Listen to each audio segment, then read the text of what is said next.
asasnya Sabah telah pun memilih. Ya, rakyat Sabah memilih melalui Suruhanjaya Kobol yang diperakukan, yang telah dibentangkan oleh Secretary General.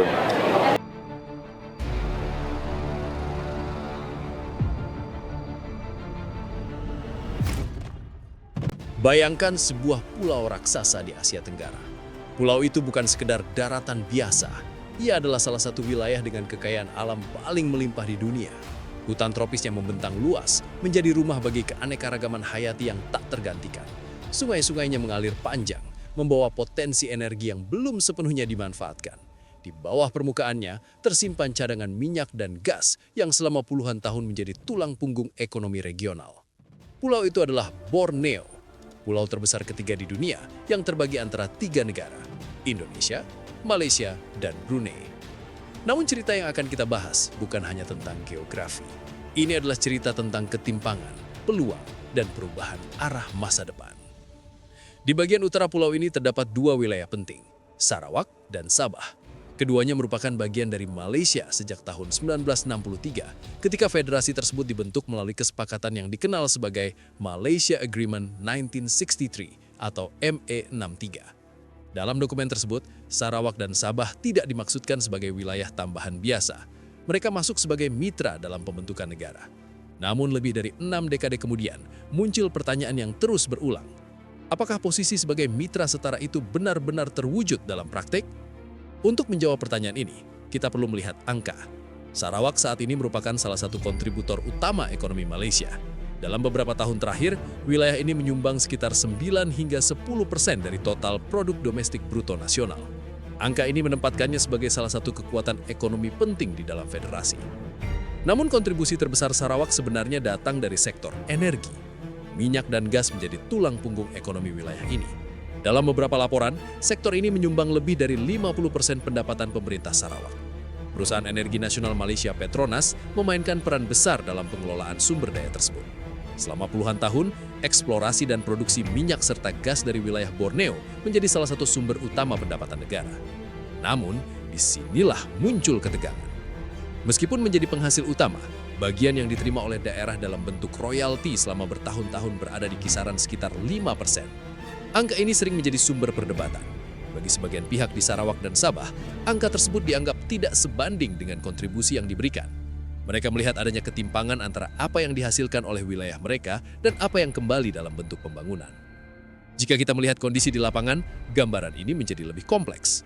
Di beberapa wilayah perkotaan di Sarawak, pembangunan terlihat cukup maju. Kota seperti Kuching berkembang dengan infrastruktur modern, pusat bisnis, dan fasilitas publik yang terus meningkat. Namun ketika bergerak ke pedalaman, ceritanya bisa sangat berbeda. Sebagian wilayah masih menghadapi tantangan akses jalan, transportasi sering bergantung pada sungai, infrastruktur digital belum merata, bahkan akses terhadap layanan kesehatan dan pendidikan masih menjadi isu di beberapa daerah terpencil. Situasi di Sabah bahkan menunjukkan tantangan yang lebih besar. Data Statistik Nasional Malaysia menunjukkan bahwa tingkat kemiskinan di Sabah masih termasuk yang tertinggi di negara tersebut, mencapai sekitar 17,7% dalam beberapa tahun terakhir. Angka ini jauh di atas rata-rata nasional. Selain itu, tingkat pengangguran di Sabah juga lebih tinggi dibandingkan banyak wilayah lain di Malaysia. Ini menunjukkan adanya kesenjangan pembangunan yang cukup signifikan. Mengapa hal ini bisa terjadi? Jawabannya tidak sederhana. Sebagian disebabkan oleh faktor geografis. Borneo memiliki medan yang sulit, hutan lebat, pegunungan, dan sungai besar. Membangun infrastruktur di wilayah seperti ini membutuhkan biaya yang jauh lebih besar dibandingkan wilayah datar di semenanjung Malaysia. Namun faktor geografis bukan satu-satunya penjelasan. Kebijakan pembangunan, distribusi anggaran, dan prioritas nasional juga memainkan peran penting. Selama beberapa dekade, pusat gravitasi ekonomi Malaysia berada di wilayah semenanjung, khususnya di sekitar Kuala Lumpur dan Selangor. Di wilayah ini, investasi besar-besaran dalam infrastruktur, industri, dan layanan publik menciptakan pertumbuhan ekonomi yang cepat. Sebaliknya, wilayah di Borneo sering dianggap lebih lambat berkembang. Namun, dalam beberapa tahun terakhir, dinamika ini mulai berubah. Dan perubahan itu datang dari arah yang tidak diduga. Di bagian selatan Pulau Borneo, Indonesia melancarkan proyek besar yang berpotensi mengubah peta kawasan. Proyek itu adalah pembangunan ibu kota baru, Nusantara, yang terletak di Kalimantan Timur. Pemerintah Indonesia memutuskan untuk memindahkan ibu kota dari Jakarta ke Kalimantan sebagai bagian dari strategi jangka panjang. Tujuannya tidak hanya untuk mengurangi beban Jakarta, tetapi juga untuk mendorong pemerataan pembangunan ke wilayah timur Indonesia. Namun, IKN bukan sekedar proyek administratif. Ia dirancang sebagai kota masa depan.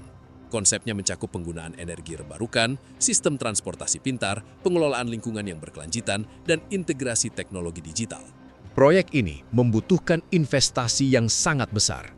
Dan lebih penting lagi, ia membutuhkan sumber daya dalam jumlah besar. Salah satu kebutuhan utama adalah energi. IKN diproyeksikan membutuhkan pasokan listrik dalam skala gigawatt untuk mendukung operasional kota dan aktivitas ekonomi di sekitarnya. Disinilah Sarawak kembali masuk dalam cerita. Sarawak memiliki salah satu kapasitas hidroelektrik terbesar di Asia Tenggara. Bendungan seperti Bakun Dam memiliki kapasitas sekitar 2.400 megawatt. Selain itu, ada Bendungan Murum dengan kapasitas hampir 1.000 megawatt, serta proyek Baleh yang sedang dikembangkan. Secara total, kapasitas listrik Sarawak mencapai lebih dari 5.000 megawatt. Sebagian dari kapasitas ini bahkan belum sepenuhnya dimanfaatkan. Yang menarik, Sarawak sudah mulai mengekspor listrik ke wilayah Indonesia sejak beberapa tahun lalu.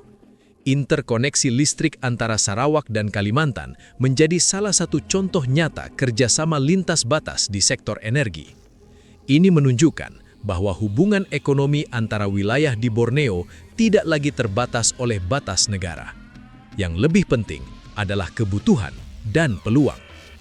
Jika kita melihat dari sudut pandang ekonomi murni, kerjasama antara Sarawak dan kawasan di Kalimantan, termasuk IKN, memiliki logika yang kuat. Pertama, faktor jarak.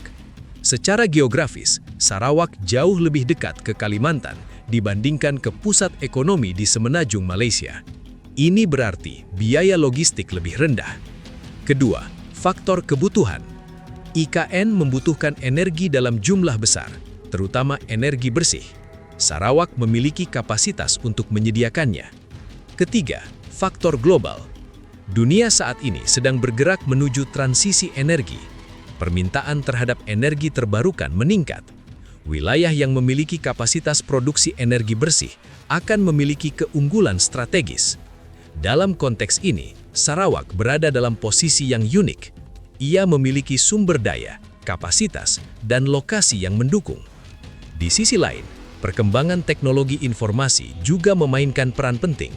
Dengan internet dan media sosial, masyarakat di Sarawak dan Sabah kini dapat melihat perkembangan di berbagai tempat secara real-time. Mereka dapat membandingkan kondisi wilayah mereka dengan kota-kota lain, termasuk yang berada di Kalimantan Timur. Perbandingan ini menciptakan ekspektasi baru.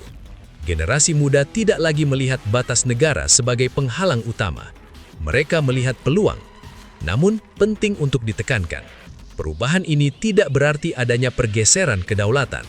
Tidak ada perubahan batas negara. Yang terjadi adalah pergeseran orientasi ekonomi. Fenomena ini sebenarnya umum dalam ekonomi global.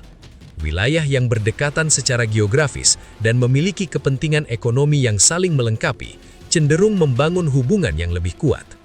Contohnya dapat dilihat di berbagai belahan dunia, seperti kawasan Uni Eropa, di mana perdagangan lintas batas menjadi hal yang biasa.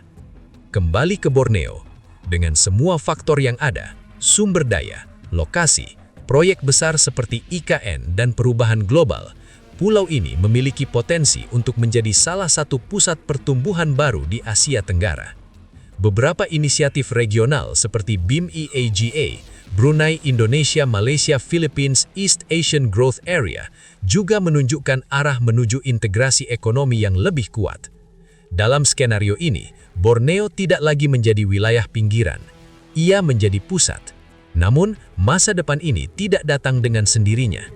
Ia bergantung pada kebijakan, investasi, dan kerjasama antar wilayah.